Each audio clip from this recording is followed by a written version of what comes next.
Jonna Spilbor is a former prosecutor, and Anahita Sedaghatfar is a criminal defense attorney. Thank you both. So, Anahita, how do they go about doing that? How do you prove that someone is sane?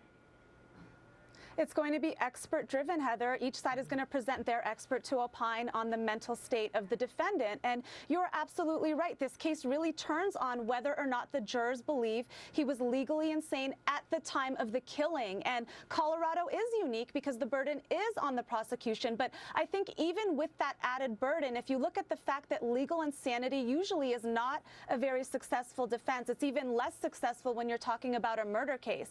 If you couple that with the preponderance of premeditation evidence, I think you find that he was sane, that this was premeditated. It wasn't some psychotic break where he just snapped, as the defense is trying to argue in this case. And Jonna, we don't know a lot. Penalty. What does the defense have to do at this point?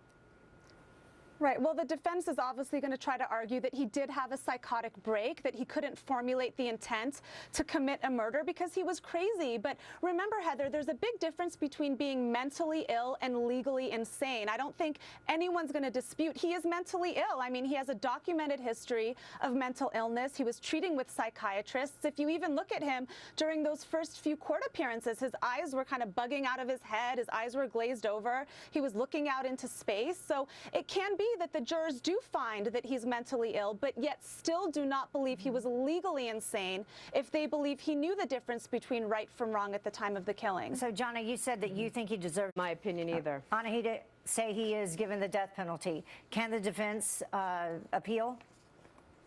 Absolutely. There are going to be immediate appeals. And I can tell you, one of the biggest grounds for appeal for the defense is they're going to argue that he didn't get a fair trial because the judge did not change the venue of the case. But I don't think that's going to be successful because this court ordered 9,000 prospective jurors. That is unprecedented. And we know that the court, the defense, the prosecution, everyone extensively questioned these jurors. And the issue isn't if they've heard about the case or haven't heard about the case, because I think everyone has, even if you move this to a different jurisdiction. The issue is, can they put anything they've heard aside and judge the case based on the facts and evidence presented in that courtroom? That can absolutely happen. It's happened in all of these high-profile cases we've seen. So, Jonna, if that... okay. Well, Jonna and Anahita, thank you so much for joining us. We appreciate it. We will see what happens. Thank you. Thank you, Heather.